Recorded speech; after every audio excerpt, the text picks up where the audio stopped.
Hi, welcome to this week's episode 57, I think it is, of The Inquisition, with this week's guest, mediocre managers. Andy from Dublin, so it's going to be a Scotsman, an Englishman and an Irishman this week. Pretty sure there's about 1,000 jokes where the Englishman should get his comeuppance, but sometimes it's always, depends who tells it, depends who's made to look stupid. Hope you're all doing well today, folks. How's your week been? It's been pretty busy here in Donegal. Weather's been absolutely fantastic the last few days, but it's starting to get a bit nippy now. Hope you're all having a great week. Good to see. Alright, Andy, how you doing? If you just want to, should come up if you want to have to join us. Just cancel. Yep, there we go.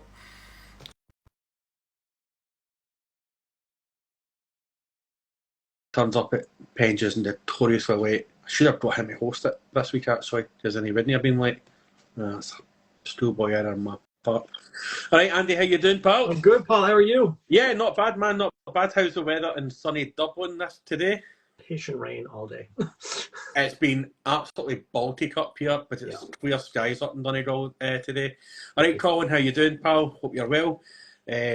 So yeah, man, fucking pissing a rain in Dublin, but actually sunny up in Donegal. It's usually the other way around. Yeah, usually the other way around, but you know, Donegal's right up there. So, so yeah, we're just waiting for Penge. He usually arrives about 4 hours late, so we'll give him a few minutes. But he's probably fighting with his wee boy to get him to bed. You know yourself, being a parent. At bedtime, like, I've got a granddaughter. I know I don't look as though I should have a granddaughter, but I have a granddaughter, and we had her overnight on Tuesday, and I forgot how hard it is putting a 5-year-old to bed. Just suddenly, they're thirsty, they want to tell you a story, and they've got about 1,000 questions. So of course, that's how it works, isn't it? Yeah. You forget though, it's just so funny how suddenly they've got the thirst of the Sahara Desert. But thanks for joining us tonight, Andy. It was actually pretty stoked to actually get you in. You were we put it out to people to ask us to recommend people to come on, and you were one of the top people that they were saying, oh, you need Andy on Mediocre Hobbies. And I've been following your Twitch channel for a while now as well, and you do some amazing content. I'm just trying to get Casey in now, our boy from London. So yeah, and then we'll get started. Very good. Well, thank you very much for the kind words. No. He is there. No, he's not happy. He's already not happy. Give us the 1 second mark. Yeah, that's him probably getting given out to over something. Like, his missus is from up north and he's down south, so it's a north-south constant fight. You know how it is. Just before you go on, it's like try to put a 5-year-old to a bed. Just before you go online, your wife wants you to do something or ask you a question if you've done something that she asked you to do and you've totally forgot about it. Yeah, probably getting given out to you now, as that's usually the way it goes. I imagine so. Yeah. So you were streaming last night. How did that go last night? Good stream? It was good. Yeah, I did the usual. Well, the last couple of streams I've been doing the double streaming, so doing YouTube and Twitch, and it's not an easy system to make them both talk to each other correctly. And the YouTube one seems to have so many technical issues. So about halfway through, the YouTube one just started to fall behind time-wise, and it wasn't syncing, and I couldn't figure out how to fix it, and it was a bit annoying. But it was good numbers, 90 people-ish on with when the two streams were up together, so that was nice to see, and people chatting away and having a good time. So we were always planning and trying to shift this to YouTube, but getting more than one person on YouTube at a time was way beyond my capabilities. And we used to have an IT guy who is my son, and then he decided he didn't want to be the IT guy anymore, so he left us. Disaster, yeah. Yeah, so we've just kind of stuck with it. I think everybody knows that we're on Instagram now. We always come on at this time on a Wednesday, just to keep it consistent, and it seems to work for us. As long as everybody updates their app on a Wednesday afternoon, it seems to work perfectly for us. And there is our co-host Casey. How are you today, pal? Yeah, good evening, gents. Apologies about that. Ready to go? Cool. So again, just want to say thanks for joining us, Andy. The first question we ask everybody, just to bash right in, it's three questions in one. What age were you when you first started doing Warhammer? What was the first mini? And who was the poor sod that got you involved in plastic crack? Okay, so there's I think the first actual purchase I made was with all of my communion money. Ooh. So I went down to the, at the time, Blanchardstown shopping center. And obviously I was never one for the family day out to shopping centers. It was never really anything for like the guys. I love going to the toy shops and stuff. That was like one stop, and then it was like clothes shop, shoe shop, clothes shop. I was just hated it. But then I found there was a Games Workshop in one of those. I'd never seen it before. I didn't know what was going on. And I walked in there and my little mind was blown. Um, and I literally hadn't known what to spend all my communion money on before that. And it was like burning a hole in my pocket. So I ended up buying the third edition starter set with the Black Templars and the Dark Eldar. And then I bought the Fellowship of the Ring set, as in just the metal box of the Fellowship of the Ring and the metal box of the 9 Nazgûl, the 9 ring rates. So I spent a fortune, all the paints and all the tools and everything like that. And then unfortunately, I took all that stuff home, and like I was doing it for a little while, but there was no one around me doing it. And where I live, there's just no Games Workshop. I didn't know there was a Games Workshop in town at the time. We only really went to Blanchardstown for like at Christmas time for like a bit of shopping or whatever. So unfortunately, it just fell by the wayside. But then years later, a friend of mine in school, it turned out he was working on it a little bit, and then he showed it to me, and then he was like, there's a shop in town. And I was like, okay, let me talk about this. So I went into the shop in town, met the guys in there, started talking, and then I just started spending money and spending all the time I possibly could there. It was just such a good atmosphere with great people. I literally just like bonk off school and everything and try and sneak in and spend the day in there and have a great time. It was awesome. I loved it. So Jeff was the gentleman's name who got me back into it with his stuff. And we used to play massive games of Lord of the Rings. Like, we both kind of knew how to play the game, but we never spent a lot of time in the shop playing other people. So we didn't know the idea of like a points thing. So we just put everything I had for good and he had everything he had for bad on a table. And we used to play over the course of a weekend. And it would take hours when you've got like 3 or 4 trolls and Sauron and the night, like hours and hours and hours moving figures per turn. It was insane. But yeah, then we finally went to the shop and they're like, you're only supposed to pay like 500 points. It's like 20 dues. I was like, oh, whoops, okay. But yeah, so since then I never took a break. So that was me from that point on, which was about 14, 15, when I got back into it properly, and I've never stopped since. So Yeah, because you usually find that a lot of people that we've chatted to over the last year, they take a break. They find women and drink and rock and roll, and they try and live that lifestyle until they become students, and then they're poor, and then they come back to the Warhammer. So you never took that kind of rock and roll lifestyle break. I never went to uni, so I think that the break happens when they go to uni, because that's where the girls and the rock and roll and the drink is. So they leave the hobby because obviously they can't afford it. Being students, it's a killer, especially in Dublin. It's not going to happen. So they take a break then, and then once uni is over and they start going and doing their 9 to 5, and they realize what the real world is, they're like, oh god, I need some enjoyment in life. So then they come back to the little toy soldiers that made them happy in their youth. So at least that's what my ongoing theory is. And you ended up working in Games Workshop in Dublin, is that correct? 15 years I worked there. Yeah, 15 years. And was that the first one in Dublin, or was the Belfast one before that? Dublin was first. Belfast was soon after. Then one went into Blanchardstown. That one's now closed down. I actually closed that one down. And then they put one in Cork, and now there's one going in Galway and one going in Derry. So I've been in the one in Derry. The one in Derry, it's really small for a Games Workshop, but it's a nice shop. The guy in there is absolutely fantastic. And shout out to the boys in Cork. I was down in Cork last year. My wife was doing a university course, and we had to go down 2 or 3 times for this university course. And I went down to the boys in Cork, and absolutely fantastic guys. The 3 of them were absolutely fantastic. Jordan is the manager there, and obviously, like, he started working in Games Workshop as the manager of Cork, and I was the manager of Dublin at the time. So he obviously leaned on me quite a lot for his first like 6 months until he like got his like feet under him. So we stayed quite close, talked pretty much like 2 or 3 times a week on the phone, checking stuff out. And he's amazing. He did a really good job there. So he's been there ever since, happy out. And everyone has basically said to what you said, that he does a really good job there. So yeah, absolutely, absolutely. It's top shop, and the boys in Belfast as well. Obviously, nice guys up there as well.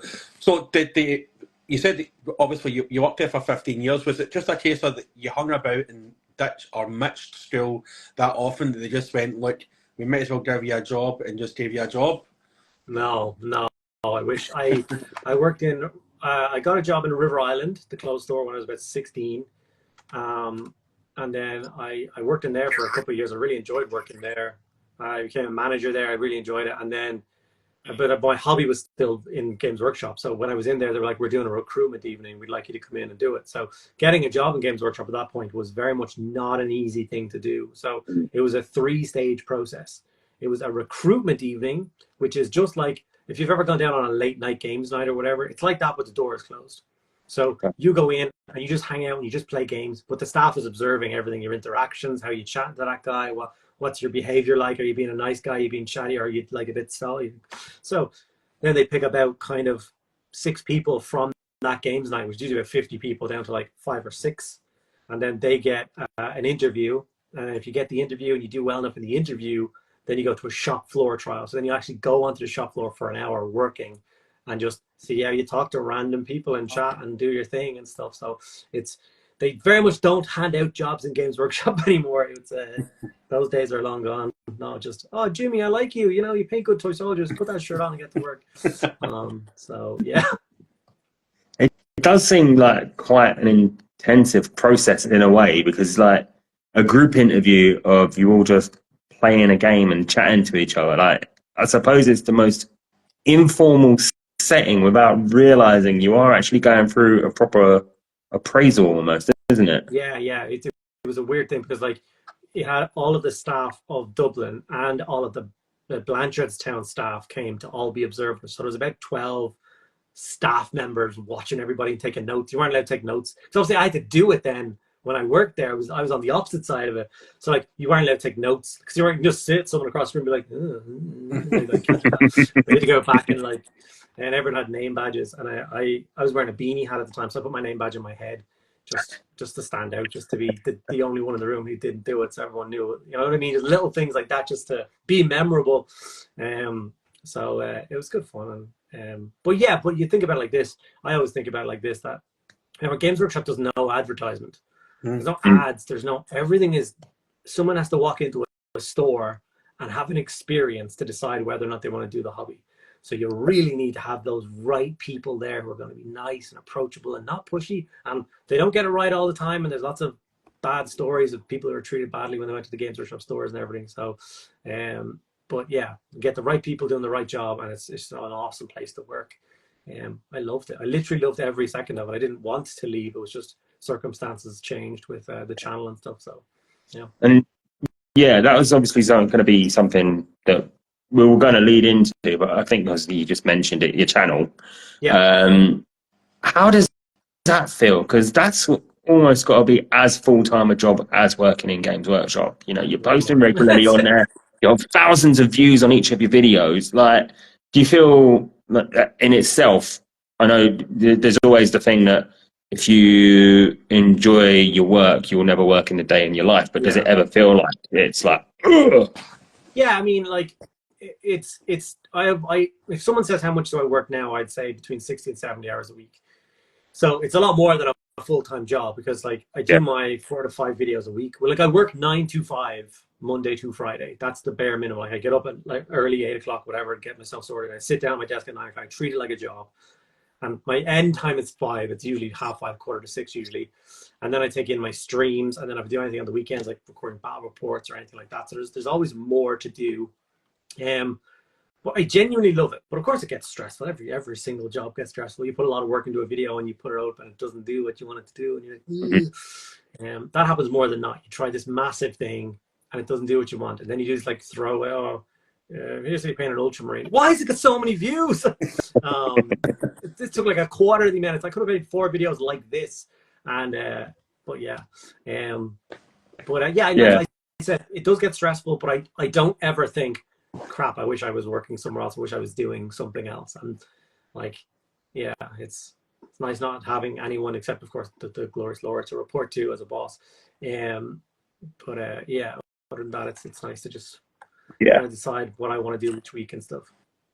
So I know this is something that we've asked other people who are on YouTube, who've come on before and talked to us. And I've got a recent addition in that I've got a TV in my kitchen, and right now that's your channel on YouTube. So I'm flicking through it as we're chatting and cross-referencing stuff, so I don't sound like I'm a complete amateur. But something that we've sort of highlighted before, like I was saying, is that, you know, YouTube seems, and the algorithm on YouTube really seems to churn all the Games Workshop-y, Citadel Miniatures videos opposed to any other system.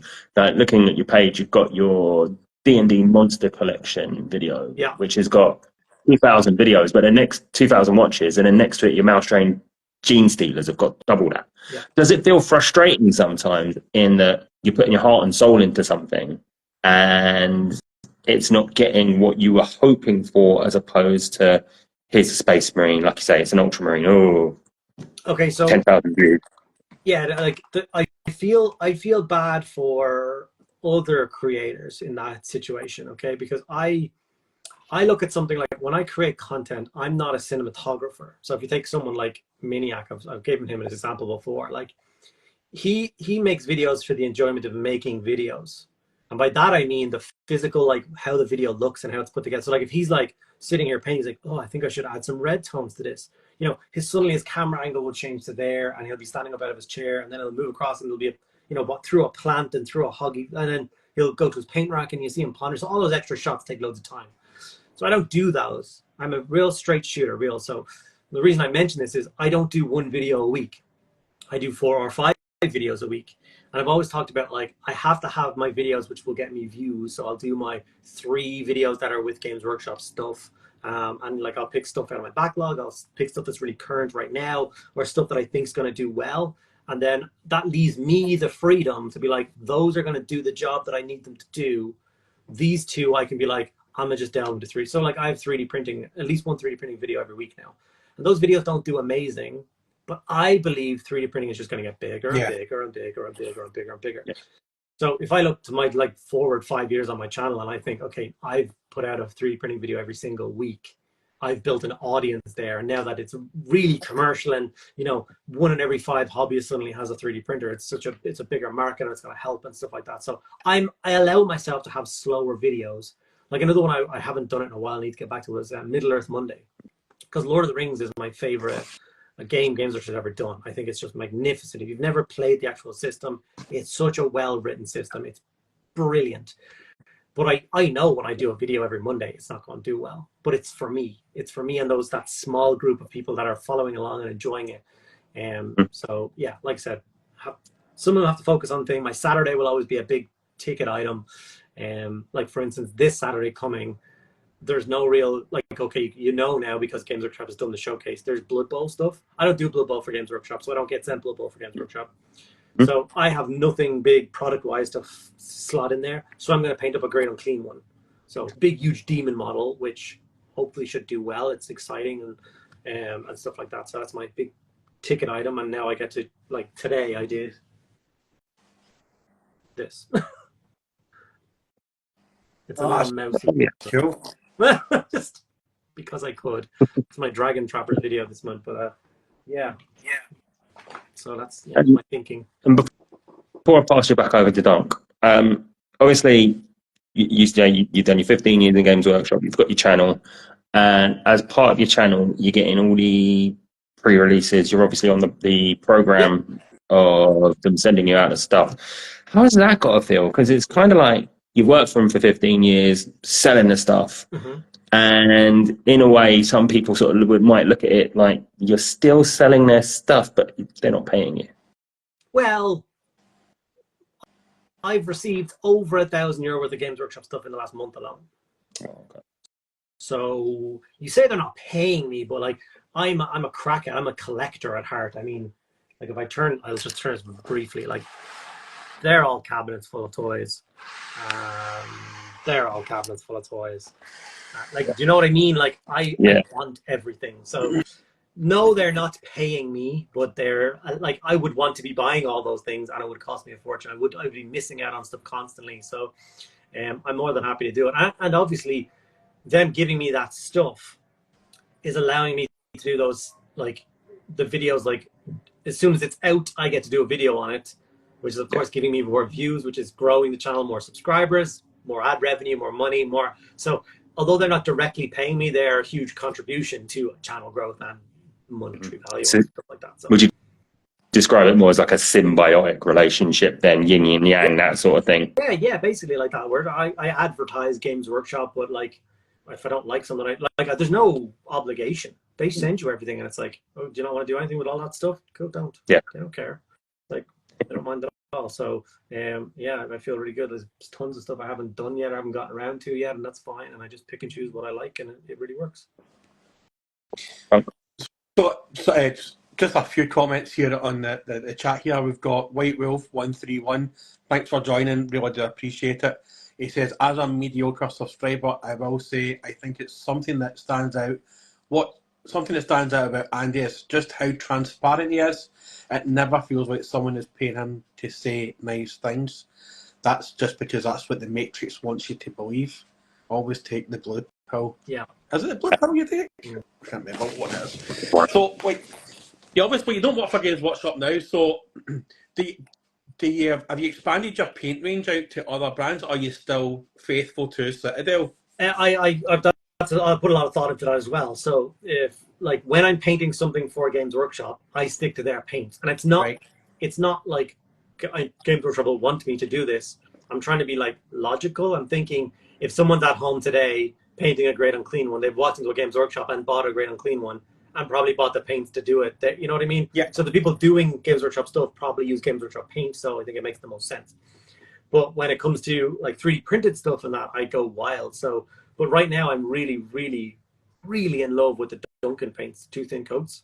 Like, I really, really like I backed the Kickstarter for the first wave just to support Duncan, because obviously we had no idea what we were buying when we first did it. And then I was lucky enough to get sent wave 2, and I should be receiving wave 3 soon. But like with the mouse today that I painted, I did all the contrast for base coats and shaded it, and then it got to the layering stage, and I just pulled out Duncan paints because I really enjoy using them. So yeah, them I really like. I've never I understand that Vallejo is supposed to be like the big dog, but I never really experienced them. I've never gotten a huge amount of them to try, so they're still kind of a mystery to me. And yeah, there's so many these days. It's so hard to keep track of. Yeah. That totally is. But see, like, obviously everybody talks about the paints. What brushes do you use as a Games Workshop? Those Games Workshop. So this is a small layer brush, and I swear to God, I just like, they're all Games Workshop brushes.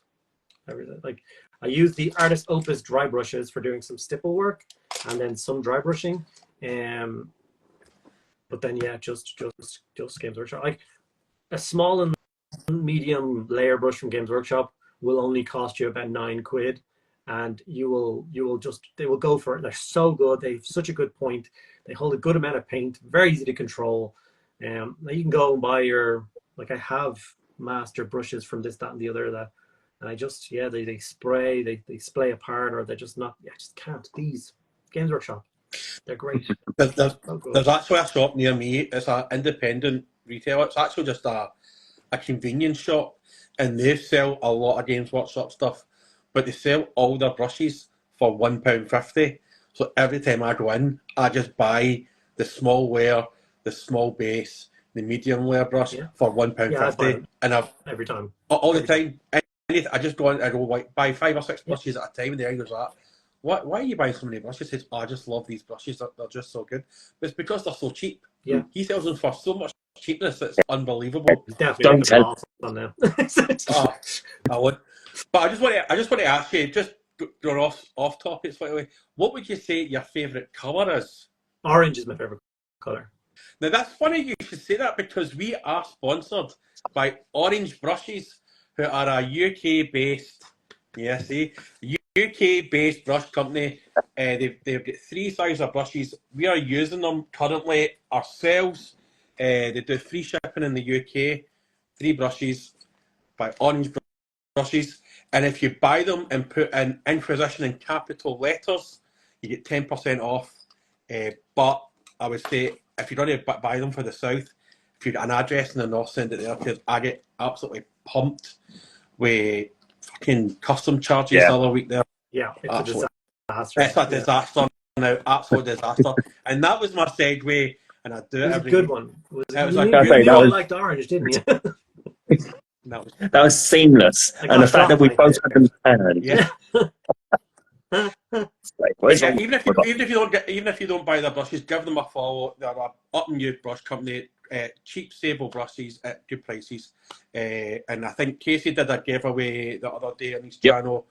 I'm going to be doing a giveaway in about a month's time, and we'll take it from there. But as you said, you've got a partner who's your boss who you answer to. The question that I ask everybody who comes on who's got a partner and they're in the hobby is, at what point did you tell your partner, your significant other, that you're into painting plastic soldiers? Oh, from the start. It wasn't a hidden thing. It was definitely they've always been everywhere, all the time, on every surface, and under every table, piles of sprues and boxes and everything like that. So yeah, it was not a thing I ever kept hidden. I think I was always quite good with that kind of thing, like not trying to like hide things that I enjoy or love or whatever like that. So find someone that loves you for the way you are, and it's all good, man. That's what you need. And does she dabble herself? Yeah, for sure. Big hobbyist, cosplay and all sorts of things. And who would you say is the better painter out of the pair of you? She's probably watching now, so I gotta be real careful.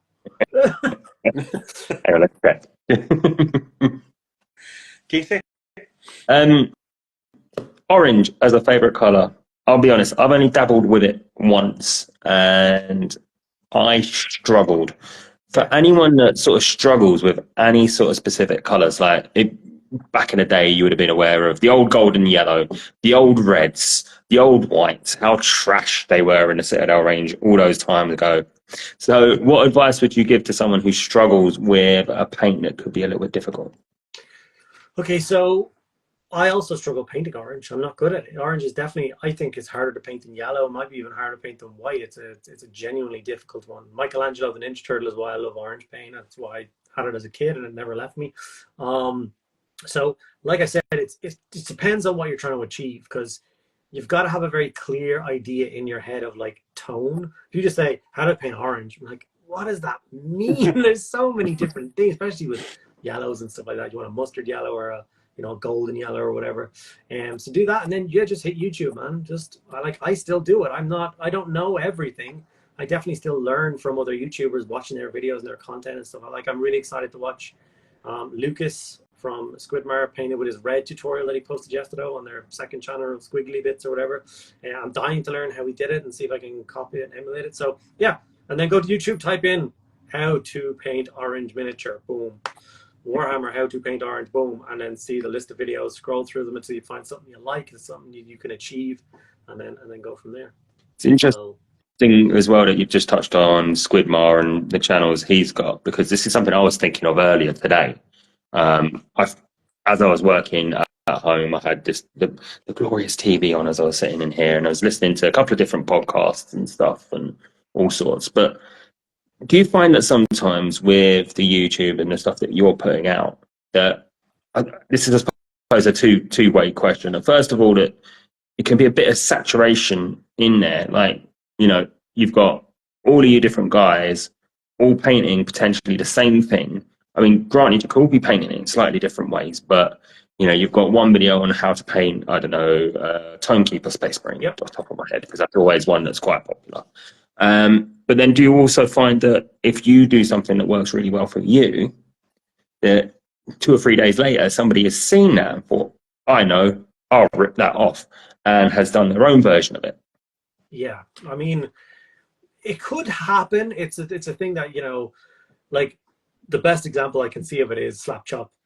Someone did a Slapchop video, and then 2 weeks later, everyone had a Slapchop video. So I only put out my Slapchop video like 3 or 5 weeks ago or whatever, and that's only because I was at a con in England. I did a painting video, a competition, speed painting competition, Slapshot, and I won because of it. So I was like, "Oh, I won a painting competition with Slapshot." Was funny. But yeah, some people do grab at things and they push it too far, I think, and it gets a little bit stale.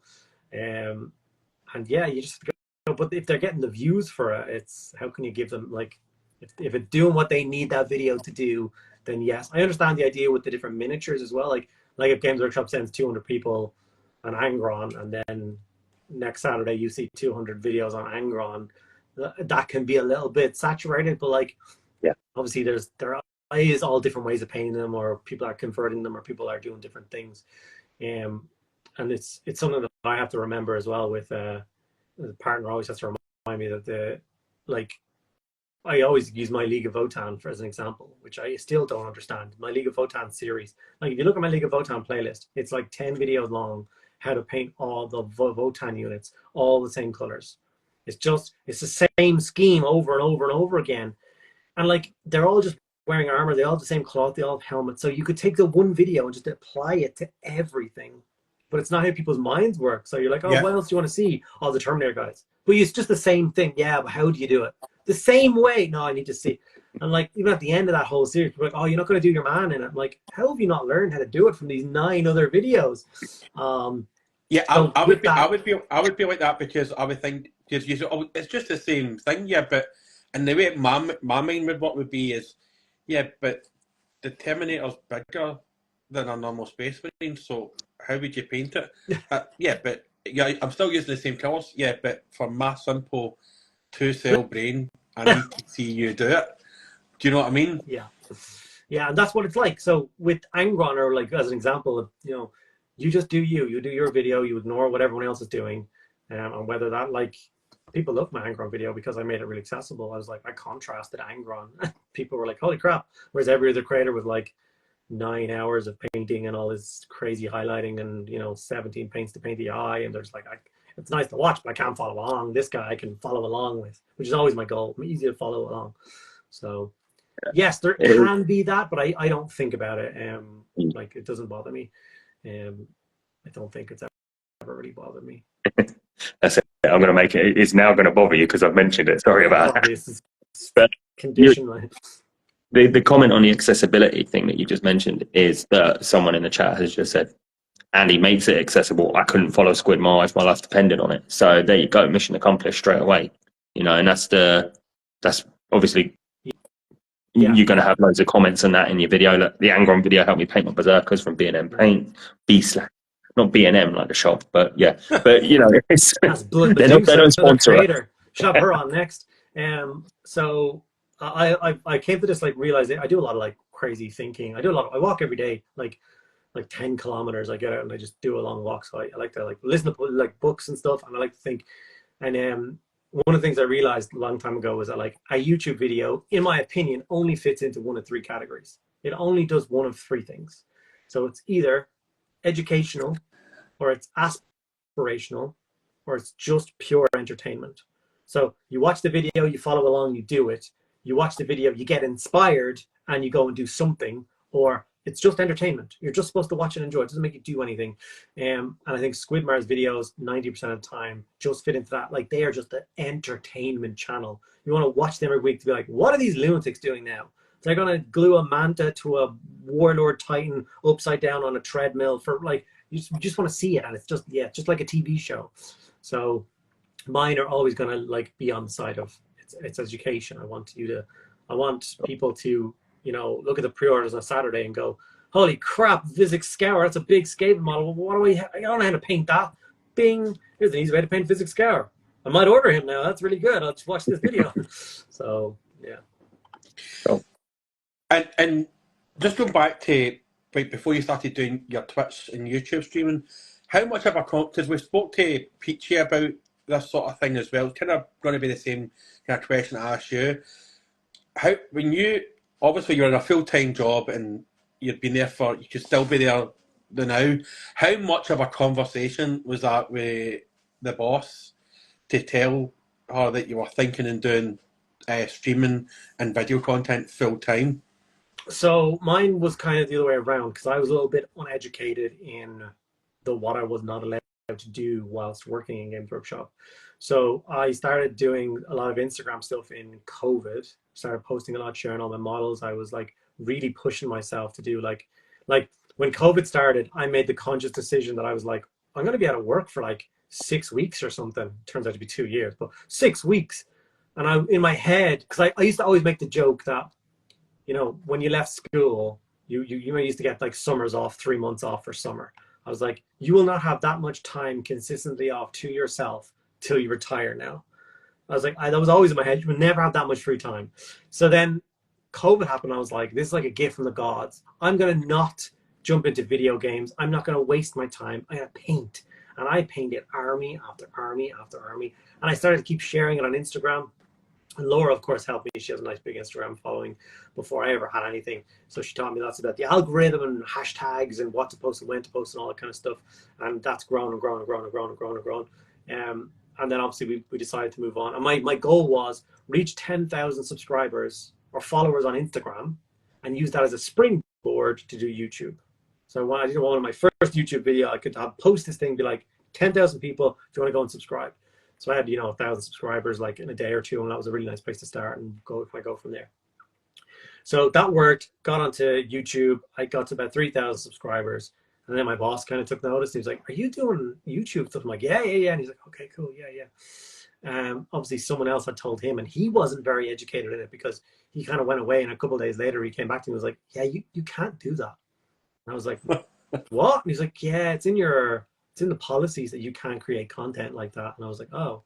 So I went away. I was really upset. And I was like, okay, I'll just do non-Games Workshop stuff. And he was like, yeah, you can't do that either, because that's directly competing with what we do. So you can't do that either. So I was like, oh, shit. And by this time, I was really, really passionate. I was really upset. I was in a bad place. Like, I don't really get upset, like that kind of upset a lot. But that really got me. And I went away and I had to think about it for a while and blah, blah, blah. And I was like, you know what?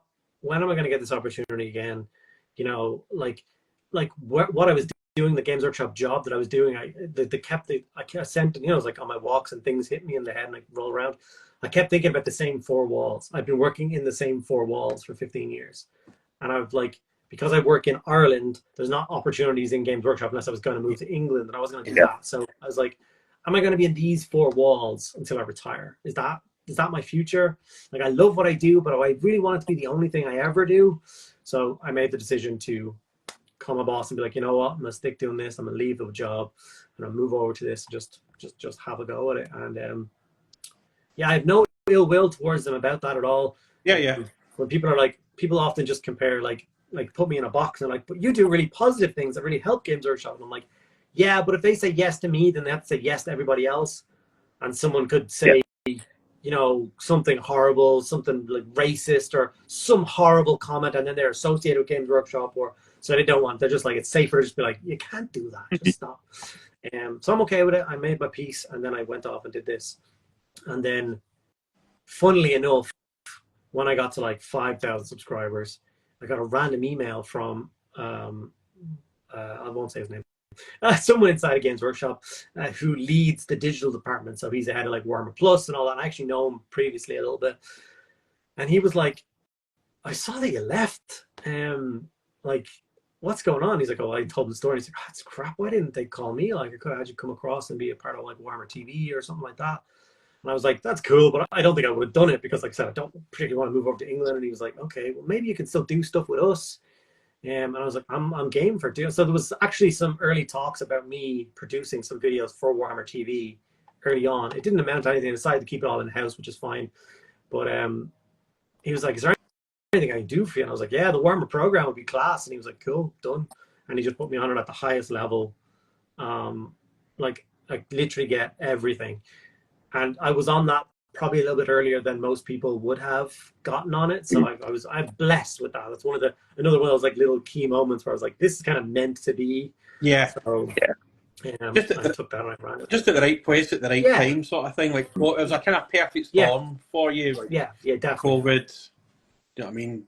Yeah, whatever. And then because like there's so many Twitch channels opened up. Because when I first started watching Twitch, it was only for Dark Souls videos. There was a guy in America I was watching, a guy called Majin Sweet, and he was only doing like these crazy challenge runs in Dark Souls. And then when I only get into Warhammer really just before COVID, like 2 weeks before COVID happened, I had a voucher, but I've been reading the Horus Heresy books for years, and then I was always humming and hawing about it. I used to paint Hero Quest and Battle Masters. There's one for your bingo card folks back in the day, and I always had the memories of like spilling paint all over my mum's carpets. And then I was like, I'm an adult. I'll not spill any paint. And I spilt an entire tub of Thorny and Shade over our kitchen table.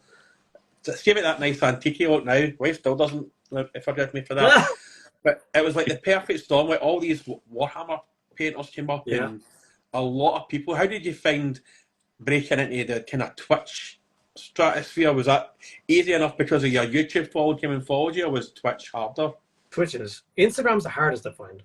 Instagram is the hardest to grow in. I feel it's like I have 53,400 people on YouTube now, and I have 22,000, 20 something thousand. I'm more proud of the 20,000 Instagram followers than the 50,000 YouTube. You know, it's kind of weird like that because it's a really hard place to grow. Twitch is a nightmare, because there's no like the space that is the channel where you go to watch like Warhammer. There's only like 400 or 500 people watching ever. And then there's 30 creators in there. So you divide 30 creators by 400 people. Suddenly there's nobody watching you. So I'm growing that very slowly. Like introducing YouTube as well has been good because that's gotten my numbers up to like the 80, 90 mark consistently, but it's like 40 from Discord and like 40 from, not Discord, 40 from Twitch and 40 from YouTube. And I like one of my, like I've got all these goals in my head, you know, tick them off as I go. And one of them is become a Twitch partner. When you become a Twitch partner, you've got to get 75 consistent viewers, and to me that is as difficult a goal as getting to 100,000 subscribers on YouTube. It is just so hard to see those numbers tick up. It's just there's nobody there, so it's real slow going. So but hopefully I can keep doing it. It's one of those things where I really enjoy the streaming. It's one of my favorite things to do, and it's because I get to connect with all the people who like to watch me, and we chat and we hang out and they're asking me questions constantly. So like my favorite stream is when I don't get enough time to do anything with my hands. Like I don't get a chance to paint or build because I'm just talking and yapping and nattering, and people are enjoying it and they're making fun of me, and it's great. So I mean that's one of the things I found about watching you on Twitch is you pretty much read out, compared to a lot of people who just kind of spruce through the comments. You read a lot of comments and you read a lot of questions. I try and keep it involved, and I think it's super important now. And not only do I answer the questions, but I read their questions as well. I started doing that right from the very start because in my head, I want people to. My goal for Twitch is to create a space where for 4 hours a week, people can show up and do hobby. So it's like it's in their heads, in their plans. So it's not like, oh, I hope I do some hobby this week. Okay, when are you doing some hobby this week? Oh, I don't know. It's not wishy-washy. It's like I show up at 8 o'clock on a Tuesday, and I show up at 8 o'clock on a Thursday, and I get 4 hours of hobby. That's great. But if people are doing it, I want them doing the hobby. So if they're constantly doing something and then looking up to read, what's the answer now? What question is that? What, like, they don't have to. They don't have to look at me at all. I'm going to talk the whole way through everything. And now since I've introduced YouTube, the two chats can't see each other's chats. Yeah. Now they've got to read out the YouTube chat and answer, and then the people on Twitch can get it and back and forth and back and forth. So it's trying to keep everybody involved and stuff like that. Now, I would love to get to the point where I can't do that anymore. You know what I mean? There's hundreds of comments and loads of people and stuff. That's why Laura joins me a lot when I need to get some work done.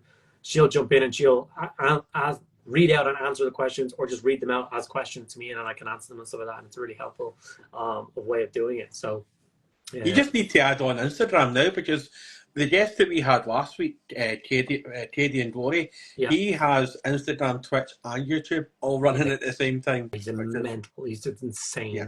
Like I saw that was an option, but it's just, the whole way Trinity. Yeah, because I basically have the two big screens in front of me, and one is just like the browser for when I'm streaming, and then this one is like half YouTube chat, half Twitch chat. So it's had to like split it and be 3 chats going down, and then it would just that would be a bit mental. But maybe, you never know. What are you gonna do? So that's that. If that's your goal to hit that Petra 75 view, what were your goals when you started off? Then would you say, like when you were just decided, right, that's it, I'm going to do this properly. Now what? Dreaming. What were your sort of So like when you started off, if you've got new people who are coming in who also want to sort of follow in your footsteps, what I think I'm getting at is, what advice would you give? Do you mean just with Twitch, or do you mean with YouTube and Instagram and everything? All of it. Oh, okay, yeah. So, it's honestly, you have to respect the algorithm. The algorithm is so important as a whole concept. And my easiest way to describe the algorithm is, I always talk about it as a balloon. So you have a balloon and you write your message on the balloon. So I say, I want to be a hobby painting channel, and I want to help everyone get over their fears and just paint more toys. You know, that's my message. Every single thing you do in the space puts air into it. Every single thing. But it's always leaking. Always.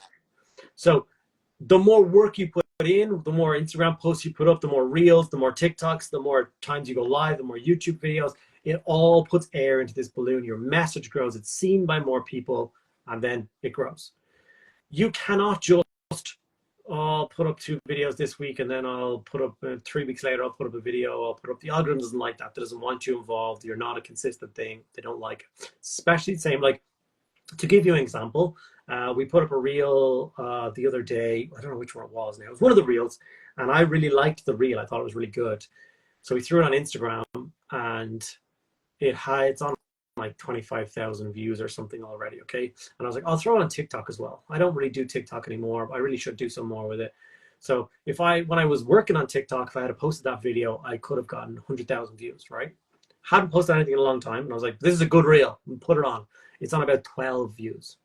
That's the disparity. If you don't keep up with it, it does not like you, and then it will not show you to more people. It's just consistency is key. So, like, for instance, when I started on doing Instagram, and I was like, I want to grow Instagram 10,000 followers. How do I do that? And I think it was like middle of the year, and I told myself my goal was, I'm going to post something on Instagram different every single day until Christmas. That was my goal. So every single day I posted something, I engaged with the comments, I followed some interesting people, I comment on their stuff, and just kept it all going. Like, there's even something now that I continuously do, which is like, when I'm scrolling through Instagram, every single hobby post that I see, I like. Because I'm like, if you've gone out there and you created something and you want to show it off, you should get a like. Fair play to you for doing that. I like it. So you don't have to look at it. You don't have to be the best thing ever. Just, you're supporting the community. You're supporting that person that's had the balls to go, I'm proud of this thing that I just created. I want to share it with people. I hope they like it.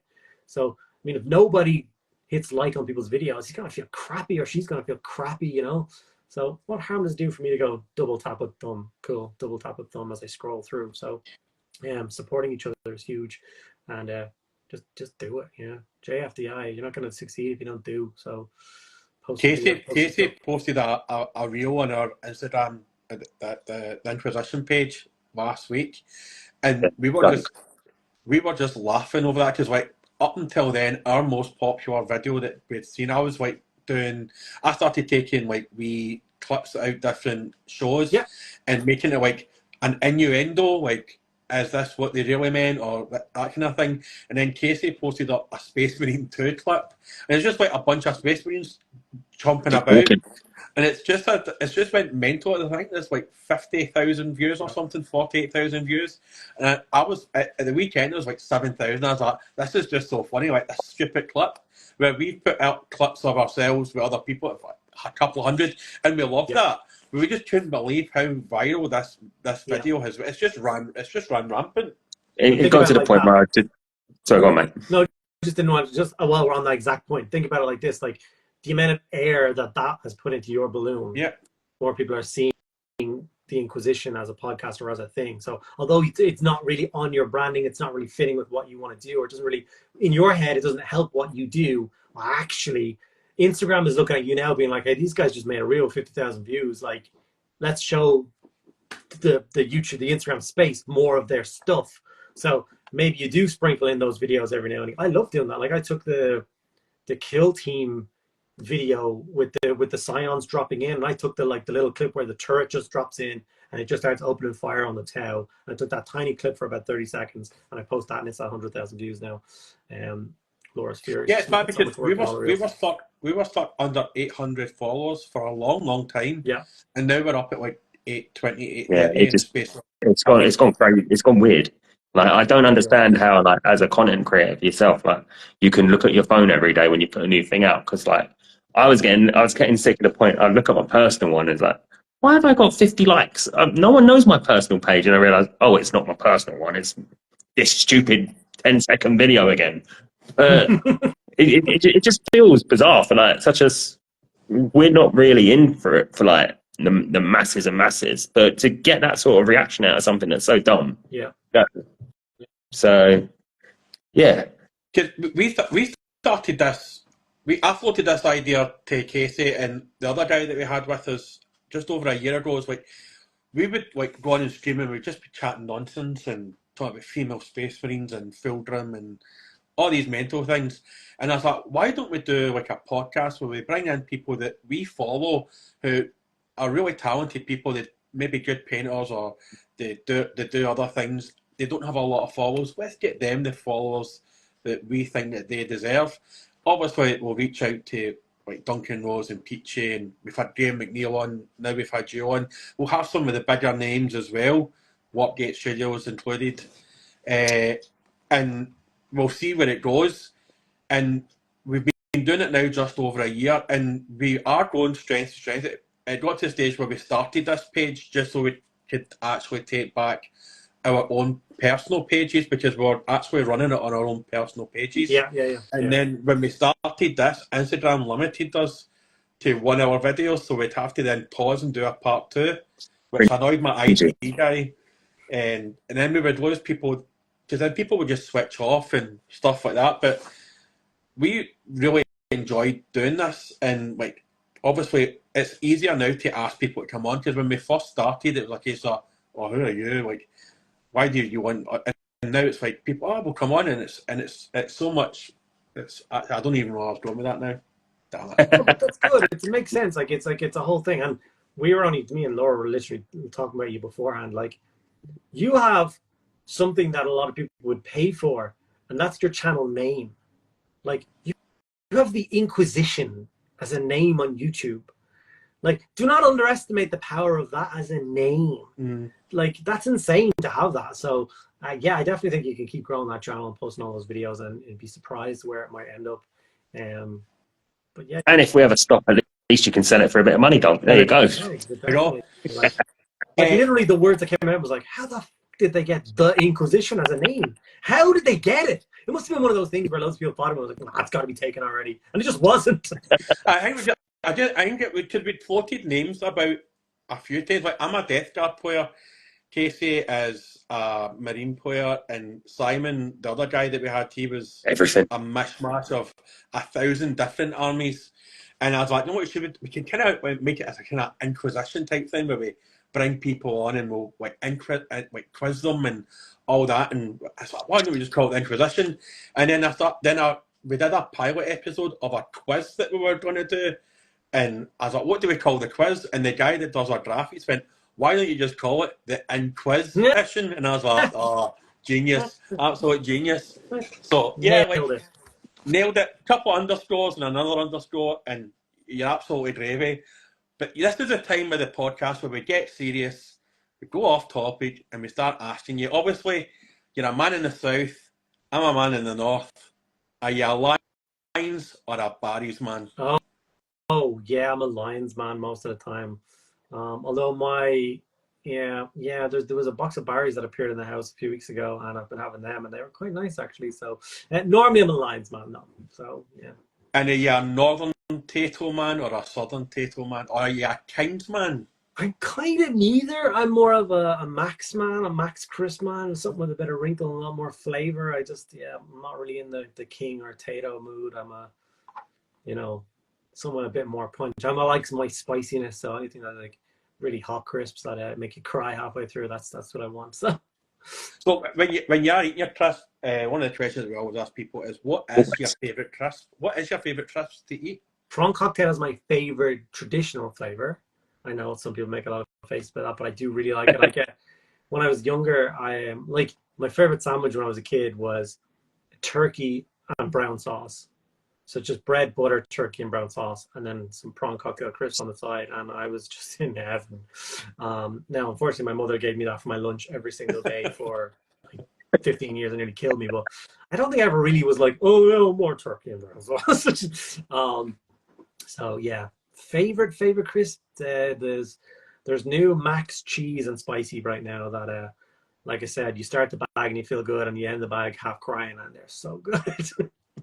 Max is pretty much the Irish equivalent to McCoy's. Yeah, Yeah, yeah. The I, posh I, stuff. I dabbled once. I can sort of join this conversation because I've got Irish family, so I can sort of jump in every now and again.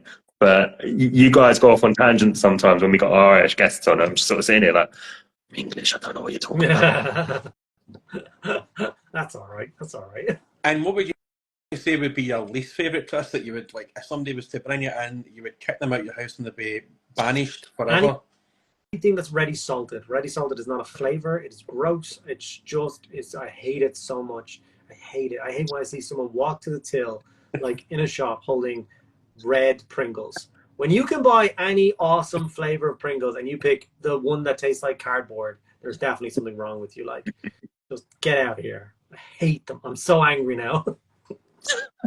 I was actually eating a sleeve of Pringles, actually smuggled a tube of Pringles in the house the other day there, and halfway through, they actually turned into ready salty Pringles, and I was absolutely livid, and I was like, what the fuck is going on here?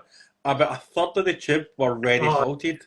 So they forgot, and it wasn't even if it was like one of the shitey flavours, it was the melt the side of your face salt and vinegar. So I went from like my face melting to my face feeling actually. I thought at one point a hole had appeared in my face because the salt and vinegar had just melted through my face. Yeah. But no, it was actually just ready salted.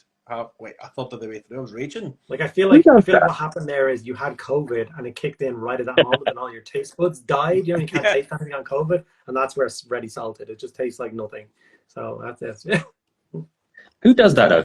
Who mixes half a tube of Pringles with another half a tube? That's just no. In the Matrix, right there, wasn't you weren't supposed to taste that? Yeah, terrible. That was somebody in the Pringle factory on a Friday went, well, let's just shout here. We've run out of salt and vinegar. It's all right. Some fat guy, he'll not notice the difference. We've put that much salt and vinegar in there that he'll not even notice anymore. Yeah, for sure. Ready salted is a brand, and mediocre crisps. Yeah, no mediocre painting, not crisp. Leave my crisps alone. Highbrow crisps.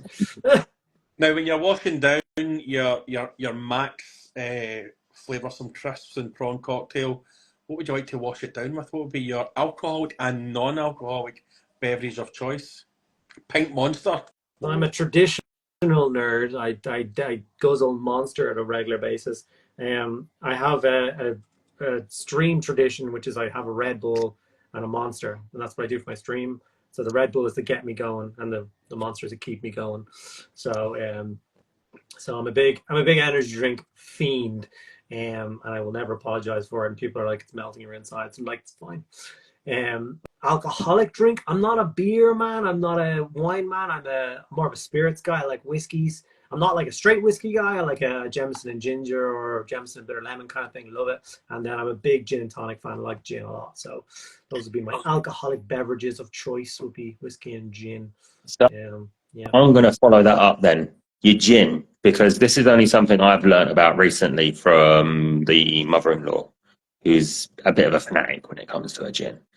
What is your gin of choice and your mixer of choice with it? Because, you know, you can talk about gin. For me, I just think gin is gin, but then you got like your Bombay Sapphires, your Hendrixes, and, you know, are you putting cucumber in with it and stuff like that? And it just seems like a complete science that I was never aware of. So how are you having it? It can be like when I'm away and I ask for a gin and tonic and they bring out like a fishbowl full of like fruits and stuff, and I'm not like, oh my god, it's too girly for me. I'm like, oh dad, give me that over here right now. But I'm quite a simple guy. Like most of the time, if I'm like out and I'm getting drinks, it's just whatever the house gin is. So it'll normally be Gordon's.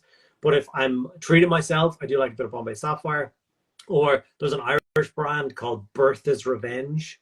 It's got a cow on the bottle, and I had it first time at this like swanky bar. It was in a mixer, and it's got a real like a dry, sharp taste to it. And it was gorgeous. So that's my like favorite bottle, but it's like a normal bottle is like 20-30 quid. There's like 50, 60, 70 quid a bottle. So you only buy that one feeling fancy. So yeah, Bertha's Revenge is top notch. Get that for your Mrs. Mom and she'll thank you. I do like a Beefeater Blood Orange. I do like Beefeater, yeah, Beefeaters I like, yeah. It's a very dry gin, but it's good. It hits the spot right. And like with mixers, I'm okay with tonic. I'm okay with, elderflower tonic or whatever. Normal tonic will just do me though. I'm easy enough. So, and I'm just going to follow on the gin with one other thing, because this is the weirdest story of my life. That one of my mates, he thinks he's fancy. He's not. He just likes to lord it up. We were on a trip to Wales. Like we used to do a thing where we go up and down Snowdon, and then we just get trashed for the rest of the weekend. But he was ordering his drinks in the wankiest way possible. That he was calling, instead of saying, "Can I get a Hendrix and whatever," he was asking for a Hen Slim Cute. That's what he'd say. Probably never speak to him again. Like I would send him ready salted Pringles for Christmas after that. Like that's all he's getting. So that's, yeah. But we adapted it to the fact that no matter where we went in the world after that, whether it be just a local pub down the road or a different part of the country, that anywhere we go, if he wanted that, everyone would have to say Hen Slim Cute. And if the barman said, "What's that?" we'd reply, "That's my snake impression. Can I have a vodka and orange instead?" Believe it or not, more people didn't know what we were on about until we were in this one bar near where we lived, and the guy instantly clicked and was like, "Here you go, here's your Hendrix." And I was like, "I'm not playing this game anymore. It's not fun." I'm done. There's a thing you do in Ireland where it's you can get a Guinness in red. So it's a Guinness that's like 90% full, and then they just put a little bit of red lemonade on top of it, and it just takes the bitterness away from it. But there's like an old school joke, which is, when you walk into a bar, like a country bar, not in Dublin, you ask for a Guinness in red, and they're like, "Sorry, pal, I don't do cocktails." So yeah, very much like that. None of your fancy stuff. Yeah, that's very much the sort of island that my family are from. Very back of Mayo. They're just like, you ask for anything. It's like the scene in Crocodile Dundee. You ask for anything, you get a Guinness. But yeah. So when carrying on with our off-topic bit, when you're not working your 60, 70 hours a week, thrashing out all your videos and stuff, how do you actually unwind? Because you've got to, like, I know your hobby is a job and your job is your hobby, but what else do you do to sort of switch off from that? I do hobby. I genuinely, like, it could be considered an addiction at this stage with the amount of hobby that I actually do. Like I said, I enjoy walking.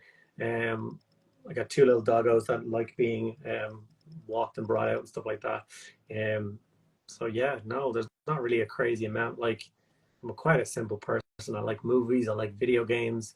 I've always said that if I didn't like Warhammer, I would have one of those video game rooms with all of the consoles on display and all that kind of jazz. Like, I'm definitely a collector at heart, so whatever I'm in, I'm collecting in it, kind of thing.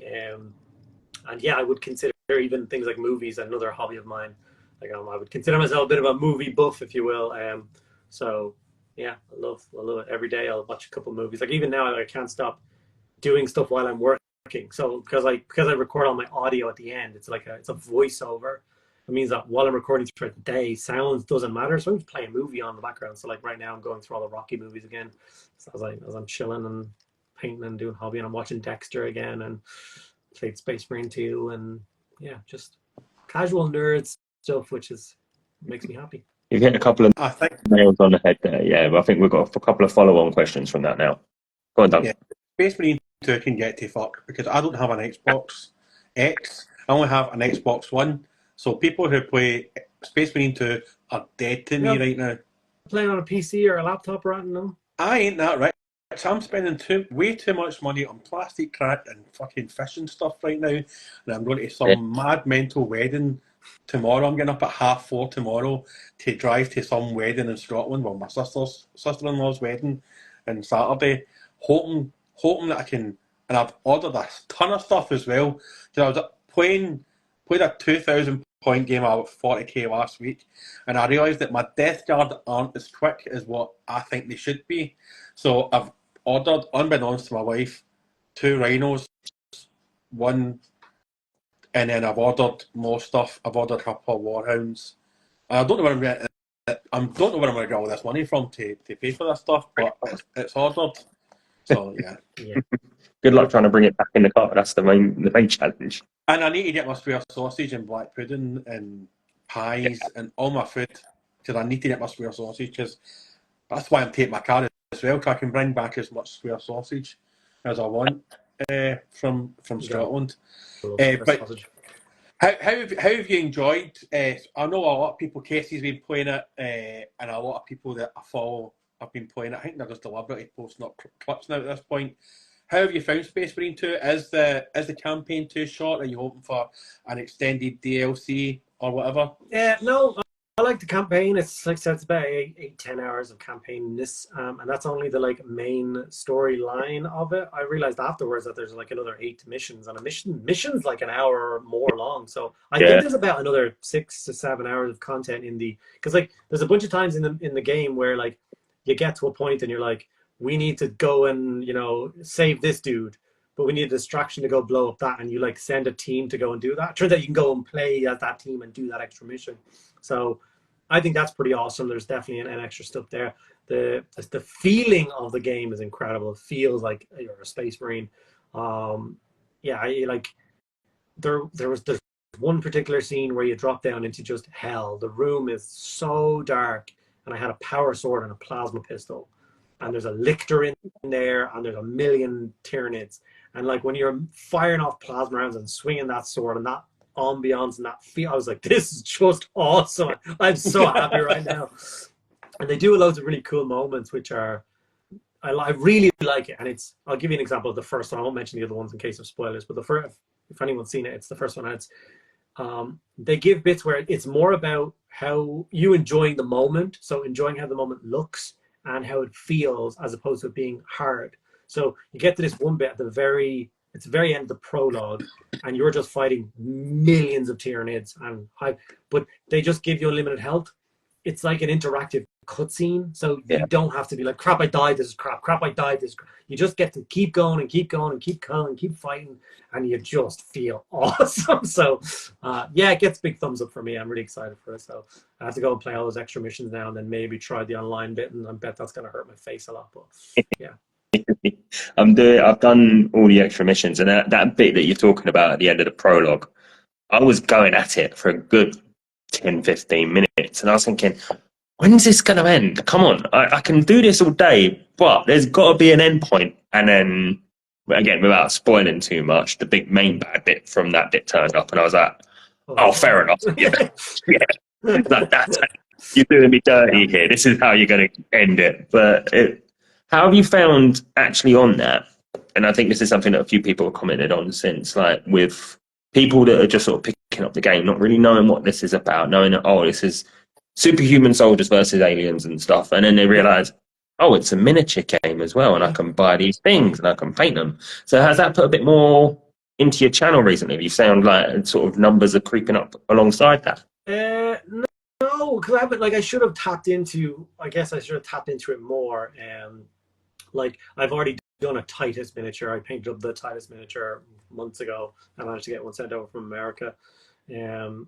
So I got that sorted, but like I would have loved to have, you know, I painted Titus from Space Marine 2 as a video, boom, and that would have been really cool. I've broken out I can't say because I don't want to spoil it, because it was a really epic scene for me that like gave me goosebumps. So a certain Ultramarines character will show up at some point in a very badass way, and I was like, oh my god, I'm painting him this week. So I got him out and stuff like that. So yes, it has been cool. I like the idea that it's just going to encourage more and more people to get involved, the more the merrier. It's a great hobby to get into. So if even 10% of the people who play it who never experienced it before give the game a try, then it's a win-win for everybody, I think. And obviously your love of films, and I think this is going to tie into something you mentioned previously, your Lord of the Rings, you said that that's your favorite game setting. So going back into that, you walked into your first shop, you picked up the Nazgul, you picked up the Fellowship. Have you found that when those films come out to how hobbying is going on and with the rise of the roaring, I never say it. Thank you. Can you see again there's going to be more room for growth? Because that animated thing looks amazing. Yeah, like if I used to say it for years, when I when I first started working in the store, I petitioned for months and months to the boss. I was like, we need to change the window display to Dawn of War. We need a big Dawn of War banner, and we just need Blood Angels, Blood Raven, Space Marines fighting orcs in the window. Because the amount of people who played that game who don't know what it is, who would walk by, see that, and be like, "Holy shit, this is a..."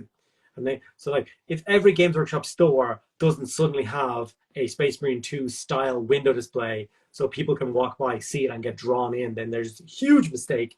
But I think if they play into that well, they'll have a really good time. Like even if they look at the Recruit Edition, so there's 3 starter sets for Age of Sigmar.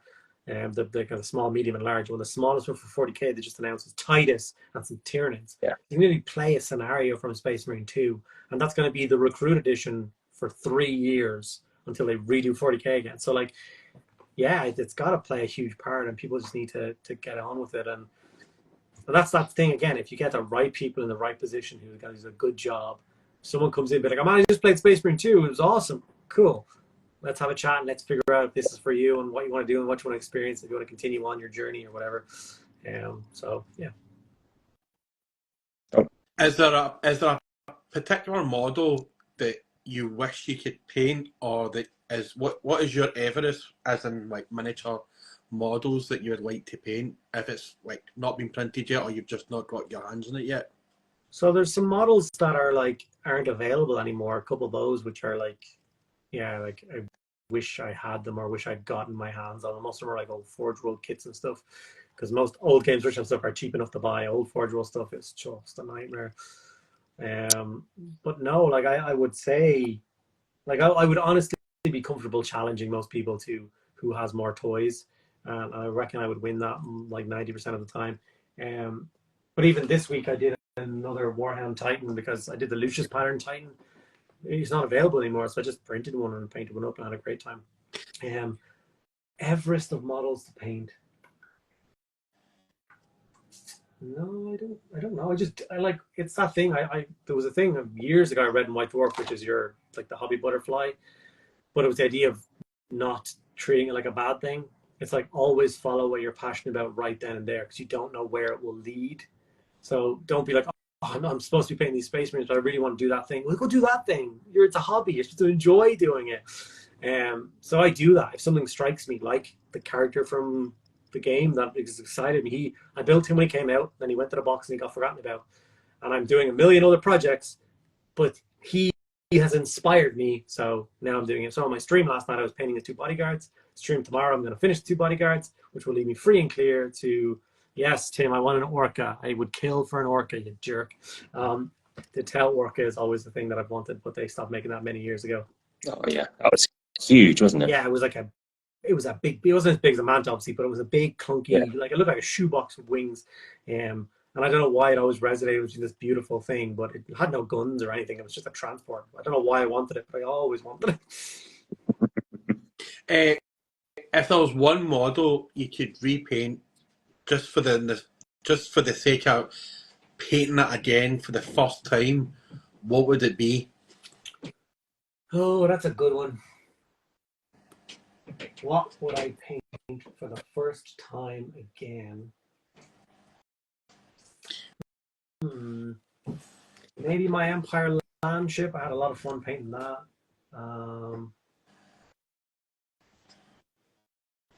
I don't know. Krieg. I love painting my Krieg. It was a dangerous journey to get started on. The Norn Emissary, the new big Tyranid big boy, is just an unbelievable model. So that's such a fun. Oh, the Death Leaper. The Death Leaper model, a new one, was just a joy to paint from start to finish. Like just an incredible piece. So I would love to experience that again. I'm one of those people that, like, I don't think like the act of painting is what draws it on. I don't sit there like being like, I'm having the best time ever.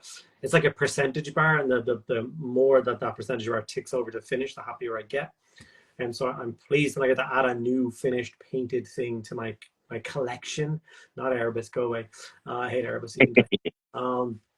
So yeah, like I said, I don't think there's anything I want to paint again, because I already think in my head I don't have enough time on this earth to paint everything I want to paint. So I don't want to paint anything again. I want to just keep painting more and more and more and more and more and more. So yeah.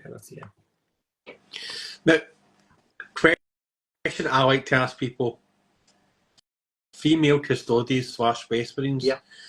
Are you for it or are you against it? Because this is something that's quite divisive. What's the community down the centre? Where do you lean towards? I lean towards no, not because of what they are, but because of why they're being added. Right. So I've talked about this a bunch of times before, like the idea. I'll be careful here, so my boss will kill me if I get this wrong and we get cancelled. I equate it to the idea of the way to empower women is not to just give them the male version of everything. So like Ghostbusters is always something I go like, it's like instead of giving them their own awesome movie, they're like, let's just remake a man movie and put women in its place. So like the Ghostbusters movies is awful. The Ocean's 9 movie with just all female thieves is just awful. It's like it's just a real poor way of doing it. It's not really well thought out. I much prefer when it's something created for them to, be like female guards. Like I said, the first Space Marine game got an award for feminism because there was a female guard character who held the line on that planet. She was awesome. All the men were like the lieutenant, she's the highest ranking officer left. And we didn't say it was a woman. Then you got to her and you were chatting to her and she was awesome.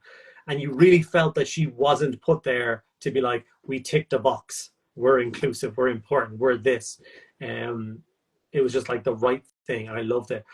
But like I watched the episode of the Tides, the Tides, and the female custodian is awesome because I could take my brain out of why she existed and just enjoy her being there as a thing. So you know what I mean.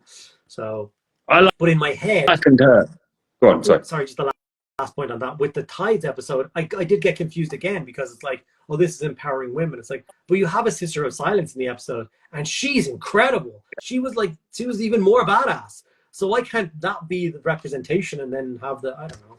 It's a tricky subject, but yeah. Yeah. I did liken the female custodians in that episode to basically just being, I suppose, Brienne of Tarth from the Game of Thrones series. Yeah. Right.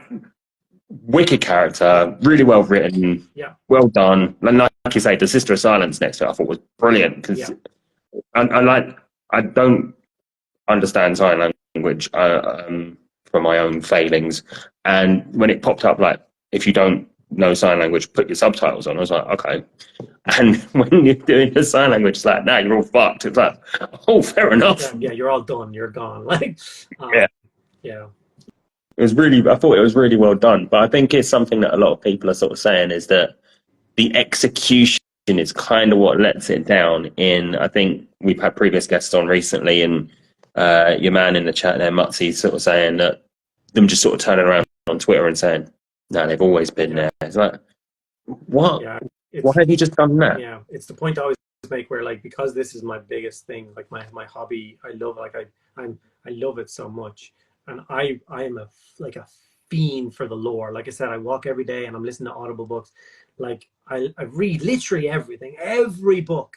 And I love having conversations with people like, oh, that guy did this then, and that's why that's like that. And I feel like you have to protect your lore and keep it like that way, or else you liking that story and you having those conversations means nothing if the next day they're just like, oh no, it's not like that. It's like this. It's always been like this. I'm like, oh, okay. Yeah. Like, can you not just be like that? Can it just be the cool way? And yeah, okay. I've said it for over about a year now, and I've seen it as a bit of a tongue-in-cheek thing. I say, and when it came out about the female custodians, and I said, if people are losing their tiny little minds now about female custodians, wait till they find out that Big E, the two Primarchs are female Primarchs because daddies love their daughters. People will lose their minds. And I'm going to buy a big bag of popcorn and just munch it. Because that'll be funny.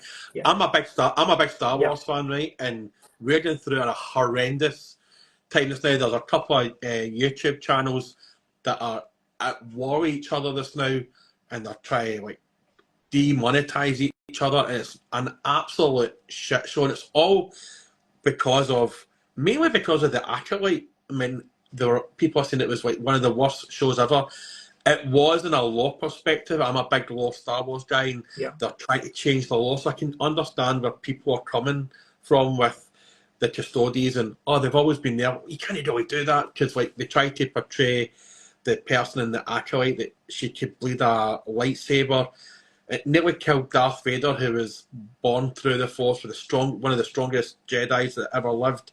It nearly killed him, and he did it. He tried it 5 times. And there's this like the Acolyte is this battleground just now where people are trying to cancel each other. I wouldn't have gave it a second season.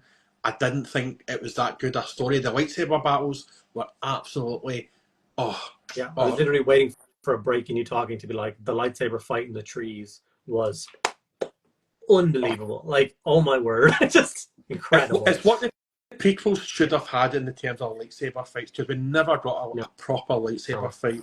And to have Quaimar, Darth Smiley Face, which he was nicknamed, fighting your man from Squid Games was just perfection. It was just perfection personified.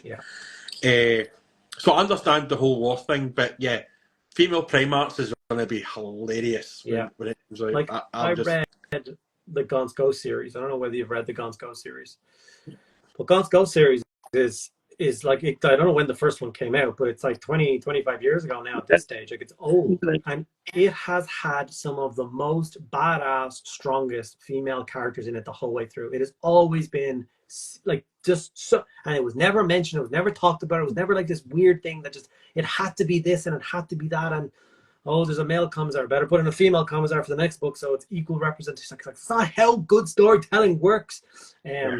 Like some of that most like literally chew nails and spit bullets characters, and it was just, and you never thought about it until you had to be forced to think about it because of things like the female custodians that was just done so bad. You realize how good it was done in other things.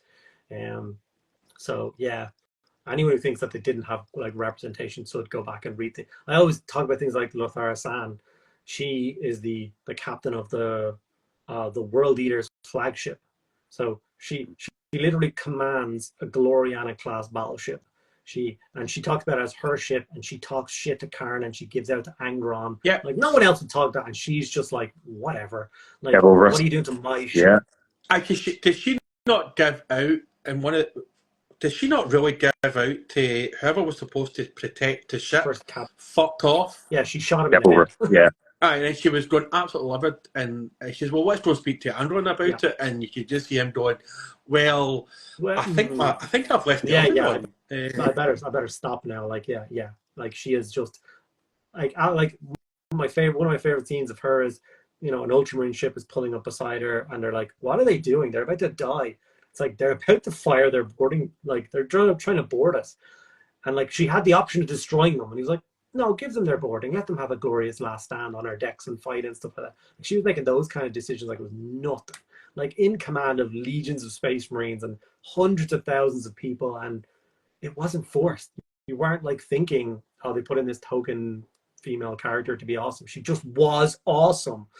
There's always the one that people forget as well. Sorry, I'm jumping in. No. The Caiaphas Cain books. I don't know if you ever dabbled with them. But I just thought of this now. But the story is when the book's written like a set of and is edited by a female inquisitor. But then the CEO of a regiment he spends most time with is female, and she has some proper badass moments in that. Like, there's, I think, a bit where there loads of people are arguing, so she just pulls a pistol out, puts it on the table, and you're like, oh shit. And there's like some other bits where like she refers back to, there's a female officer which Cain hates because she's so gung-ho, and she always wants to volunteer. and it's like Janet Sulu, Yeah. Sula, and then sometimes it refers back to like her memoirs for specific battles, and she's General Janet Sula at that stage. So like she had done her whole awesome military career, nailed it, and become this high-ranking officer. And I'm just like, so cool. So yeah. Yeah. So Yeah. that brings into your question. And so, if there's any series of books that you'd read again, just to experience them for the first time again, then forget the models, forget that. What would the series of books be that you'd love to just reread again? Oh, that's a hard one, because like I take the Heresy as one thing, and then the Siege books as another. Yeah. I take them as two separate Yeah. things, because like I'll often say, if someone's like, I don't have the nerve to read the Heresy because it's 80 books long, I'm like, just read the 8 Siege books. Just read them. Like, you should never go through your life in this hobby without reading those books. They're so important and they're so incredible. Just read them. Cyphus Cain is my favorite. Was my favorite. Gaunt's Coast. Oh, they're so different and so good. Cyphus Cain is more lighthearted and more fun. Gaunt's Ghost inspired me to want to do more hobby. I wanted a Gaunt's Ghost army as I'm reading through it. And like Gaunt's Ghost, I nearly just started again when it was over. Like I nearly did just go, end of book 27, forget it, book 1, and just start again and just like take notes of all the characters and what they look like and make a whole proper army of them. So how would I make myself forget Gaunt's Ghosts? Yeah, I'd probably read Gaunt's Ghosts again, not knowing, but like still having the feeling of how good it was without having any of the information. So I knew what I was in store for, because I didn't read them for so many years. I just kind of didn't bother, and I was just so wrong to. Although I got to binge them, so I'm happy enough that I got to do that. So yeah. I'm re-listening to the Siege of Terra books, but my son has now just get into Warhammer at 17, and he's asked, "Oh, what book should I read?" I says, "Well, see personally, I would read the first 8, and then I would read the first Heretic and the Battle of Chaos, that one." I said, because the 2 books with Ardril Tal, I says you need to read them, because Ardril Tal is one of my favourite characters. Yeah.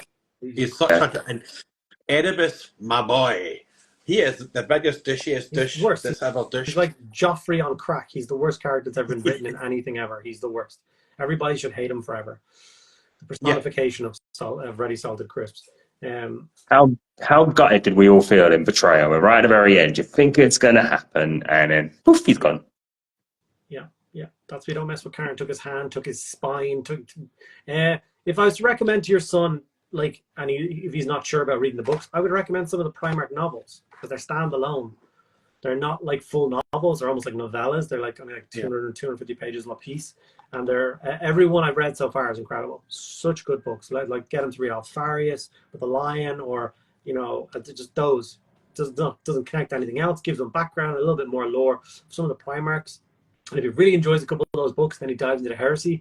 He just have a little bit more lore about the awesome characters in the book, so it's all helpful. I think I've read the first like 15, 20 books, and then it just got silly, so I just started downloading them. But I bought him a bunch of intercessors, and he's buying the combat patrol because he's going Raven Raptors. Raven gone. He's going Raptors. That's the faction. It was Space Wolves.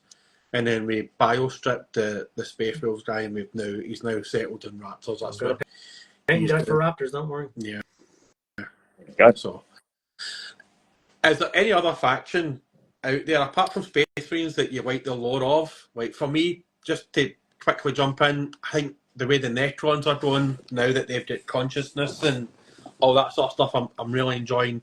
Because it was a book that I put off for ages, Infinite and Divine and all that, but see, once I finished that book, I was like, oh my god, that's actually kick-ass. You actually forget they're like space zombies. Is there any particular faction that you prefer other than the Space Marines? I prefer Guard books to Space Marine books. Yeah. I'm a big Guard fan. Guard is my main thing. It's kind of like you can put yourself in their position, you can kind of guess how they might feel. So it's a little bit more personable, whereas like, Space Marine is just, we call it bolter porn for a reason. It's just awesome. But yeah, Guard books are definitely up there with my favorite ones, and there's probably more Guard books after Space Marines. Probably more Guard books than anything else.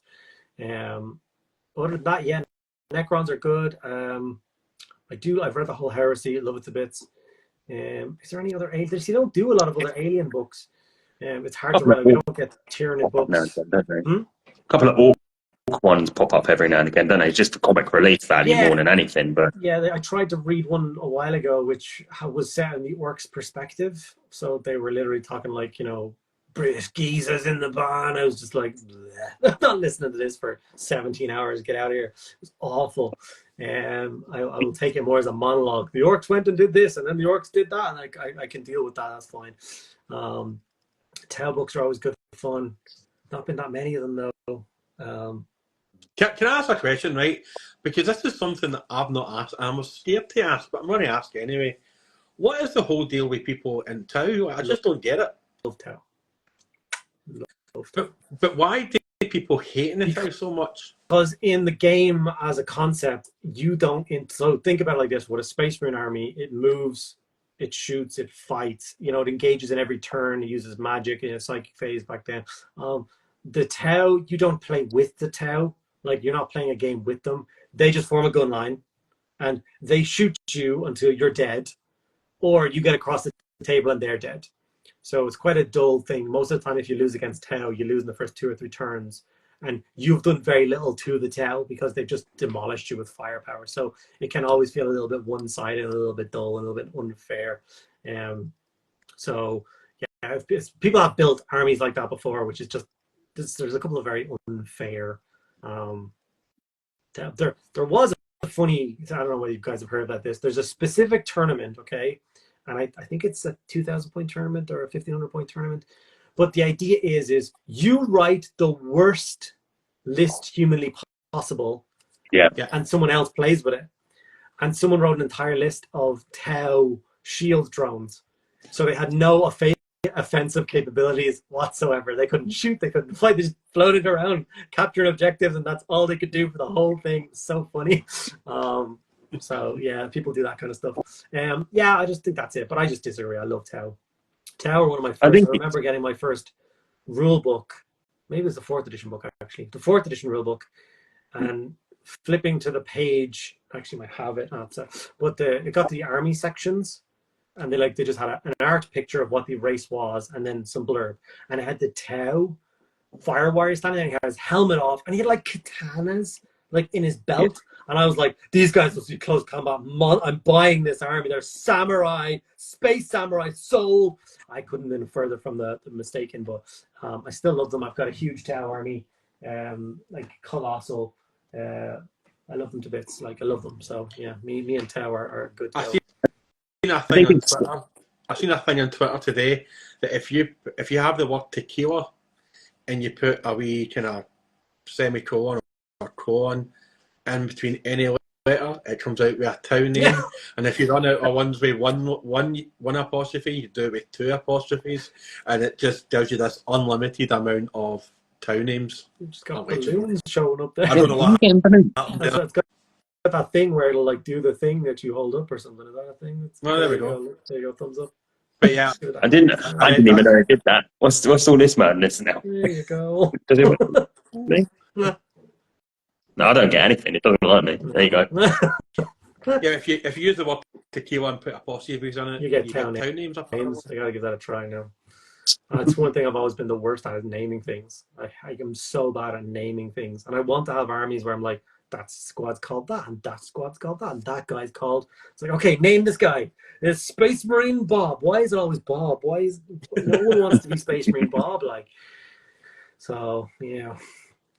I think Tau always get a bad ride as well, because I remember they came in around the end of 3rd edition, I want to say, and the release room was kind of bland. Like, the White Dwarf came out, and I always remember the back of White Dwarf had this weird page with, obviously it was their script in it, but everyone was like, what the hell does this even mean? Yeah. And the first teasers you got of them was the suits, the battle suits. And you could see straight away, okay, they're ripping stuff from anime now. Is this, like, a lot of the old hands were like, this isn't John Blanche, this isn't what this game is about. Yeah, and then when they dropped, and like you said, it's like, okay, so first of all, you've got your main units, Everything is gun line, and then here's these random little aliens that tag along, and they're the close combat guys, and it just seemed a bit. I don't know if it was well thought through or not, but it didn't really appeal to a lot of people. But because anime was so popular at that stage, and everyone loved the big mech thing and all sorts of stuff, I bought a couple of battle suits just to paint, and I painted them in the colours of Evangelions because I was watching that at the time, and I just felt like, cool, I've done that now. I promise Off you go and carry on the Marines. As soon as Start Collecting boxes started coming out in Games Workshop, so I was there at the start of Start Collecting boxes, and they were all exactly the same price. They were all €65. I don't know which one it was. And I swear to God, the one we couldn't keep on the shelf was Tau. We sold more Tau Start Collecting boxes than any other two put together.